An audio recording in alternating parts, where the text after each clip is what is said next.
Touba, l'arbre sacré du paradis, fondé par Cheikh Ahmadou Bamba.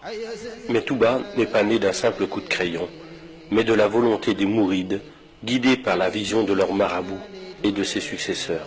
Touba, ville musulmane et pieuse. Touba, où la prière, le travail, l'entraide et l'éducation guident les pas des musulmans mourides.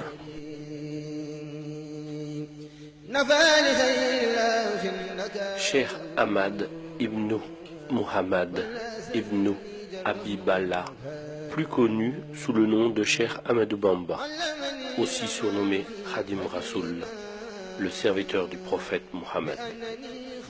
Il est né à Mbaké Baol, un village créé par son arrière-grand-père, Maharam Mbaké. Son père, Mammor Antassali, était un grand érudit, un maître coranique et jurisconsulte réputé. Lui enseigna le Coran qu'il maîtrisa très jeune. Sa mère, Sorna Mam Diarra Bousso, reconnue comme une sainte, était surnommée Diaratullah, la proche de Dieu. Elle accomplissait avec dévouement et constance ses devoirs religieux et familiaux. En 1883, à Mbeke Kayor, le père de Cheikh Ahmadou Bamba quitta ce monde. Alors, toute forme de requête affluèrent de la part des rois pour faire du Cheikh un conseiller et magistrat. Cheikh Ahmadou Bamba refusa et déclara « Le service que je rends au prophète m'interdit d'être au service des rois pour leur largesse. » Il disait aussi « J'ai remis mes brides éternellement entre les mains de Ahmad pour adorer Dieu. » Et il fonda le mouridisme, ou la voie de l'imitation du jàkka ji Serigne Touba ko di tànk boppam julli na fi ba tàyyi fii nu wéeru mu di loora ak kàdd la woon rey doon gi ñëw fekk ko fi fii nu nekk fi la ko Lat Joor fekkoon mu ne ko dama bëgg nga bàyyi lii nga nekk ma jox la lu ko gën mu ne ko nattabliwuma loolu waaye nee nañ ma yewa bu mënuma tey jii du man dama bëgg bu di ëllëg boo liggéey nga dimbali ma sëñ bi yëkkati mbuubam jox ko ne ko boo demee kat bul damu ba mu yeggee déqali ba mu dóoree nii fukk ak juróom daanu mu dóor fii fukk ak juróom daanu la ne Kor Joor dem ba waat sax tegal na ko ci ni ko ah ku baax ci de deewoon na la bul damu. Il fonde le village de Touba, dans un lieu austère et retiré. De plus en plus de monde vint vers lui. Mais les colonisateurs de l'époque ne voyaient pas les attroupements d'un bon œil. Ils arrêtèrent Cheikh Ahmadou Bamba le 10 août 1895 à Diewol, et à Saint-Louis, les colons décidèrent de son départ en exil.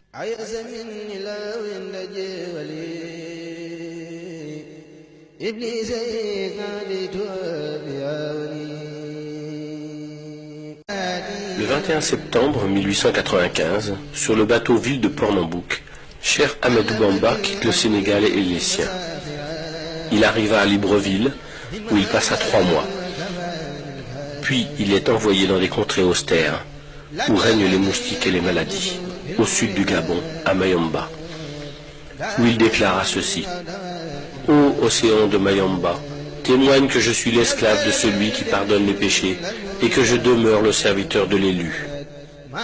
Il y passa 5 ans avec des militaires et des prêtres. Ce sera plus à l'intérieur du pays, à Lambaréné, où il passera encore 2 longues années avant de revenir au Sénégal. De retour au Sénégal, le cheikh poursuivit l'éducation de ses disciples à Darou Marnane. Mais le nombre de ses adeptes ne cessait de croître. La Mouridia prit une ampleur spectaculaire et demeura une source d'inquiétude pour les colonisateurs qui se sentaient menacés. C'est alors que le colonisateur décida de l'exiler 5 ans en Mauritanie, où se trouvait un grand érudit, Cheikh Sidia Baba. Et le cheikh déclara ceci: « Je ne fonde pas mes espoirs sur le soutien d'un ami, ni ne crains l'agression d'un ennemi. Je suis entièrement confié à Dieu. »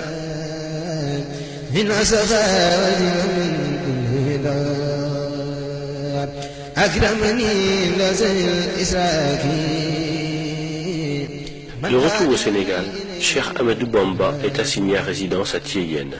Puis il fut envoyé à Diourbel, où il vécut en résidence surveillée jusqu'à la fin de sa vie. En janvier 1919, lorsque les colons voulurent lui remettre la croix de la Légion d'honneur, il la refusa et déclara: « Je suis le captif de Dieu et ne reconnais d'autre autorité que la sienne. Ma récompense incombe au donateur, qui est noble majesté pour le service que je rends à l'élu, qui est pourtant le donateur par excellence. »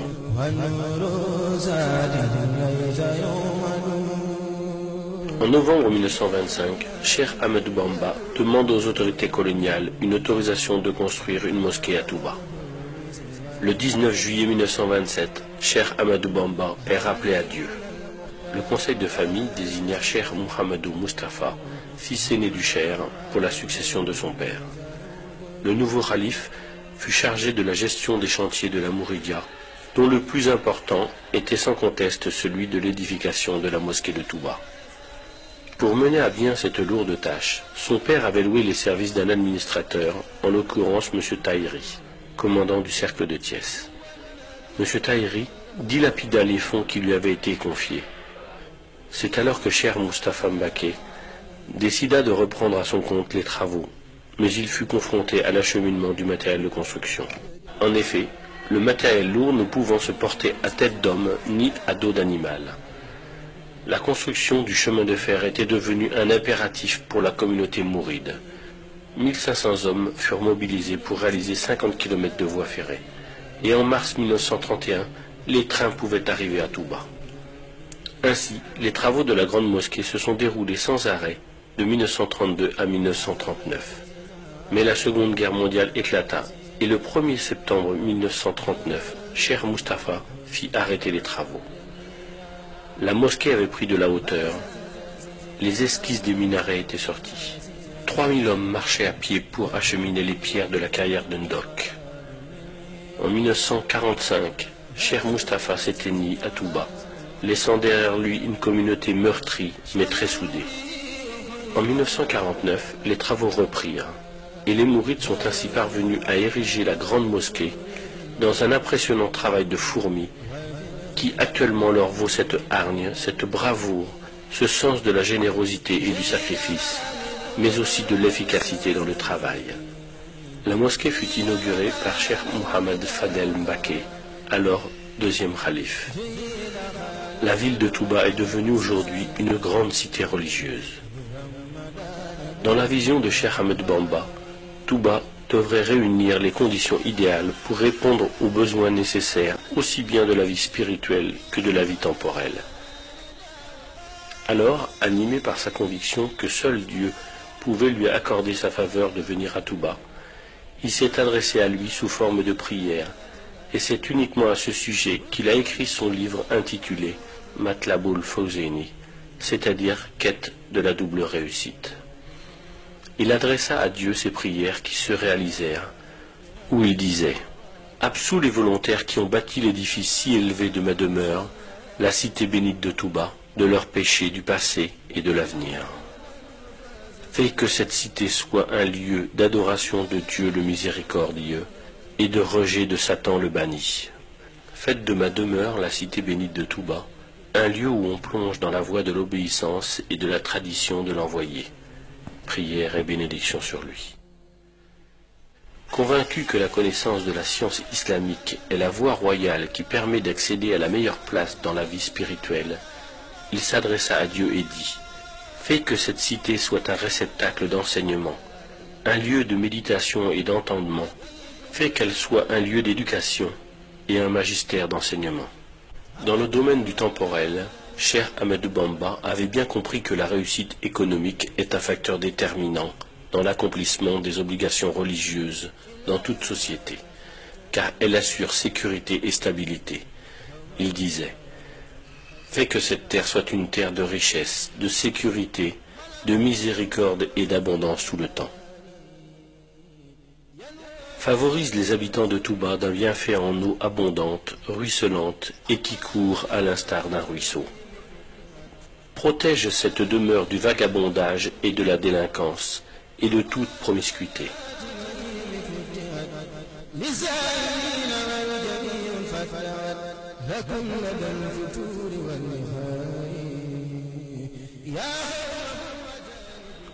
À Touba, l'alcool et toutes sortes de drogues, ainsi que l'indécence, sont interdits. Cheikh Ahmadou Bamba disait « Protège quiconque aura consacré un effort dans cette cité, y aura effectué une visite et pardonne-lui ses péchés. » Ainsi, chaque année, Touba enregistre plus de 3 millions de pèlerins, surtout pour le Grand Magal de Touba, qui commémore le jour du départ en exil au Gabon de Cheikh Ahmadou Bamba. Le Grand Magal est une action de grâce. Cheikh Ahmadou Bamba disait « Quiconque te rend visite pour solliciter tes biens, comble-le de faveur et de bonté si tu es riche. Mais ne thésaurise jamais ta fortune par crainte de pauvreté. C'est Allah le Très-Haut qui t'a offert cette richesse. Si tu la dépenses délibérément pour son amour, il te restituera tout ce que tu auras dépensé. » Pour la lecture du Saint-Coran, Cheikh Ahmadou Bamba disait « Quiconque veut parvenir à proximité d'Allah doit lire le Coran sans jamais l'abandonner. Celui qui veut, dis-je, obtenir l'agrément d'Allah doit lire et méditer le Coran. » Mazalik. Et pour l'éducation coranique, de nombreuses écoles, aussi bien à Touba que dans le monde entier, ont été bâties et prochainement, une université verra le jour.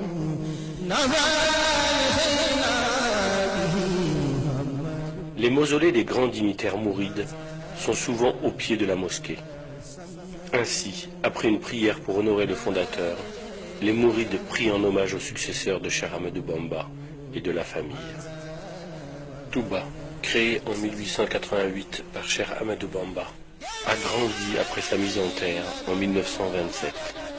Où les mourides œuvrent pour Touba, guidés par Cheikh Ahmadou Bamba.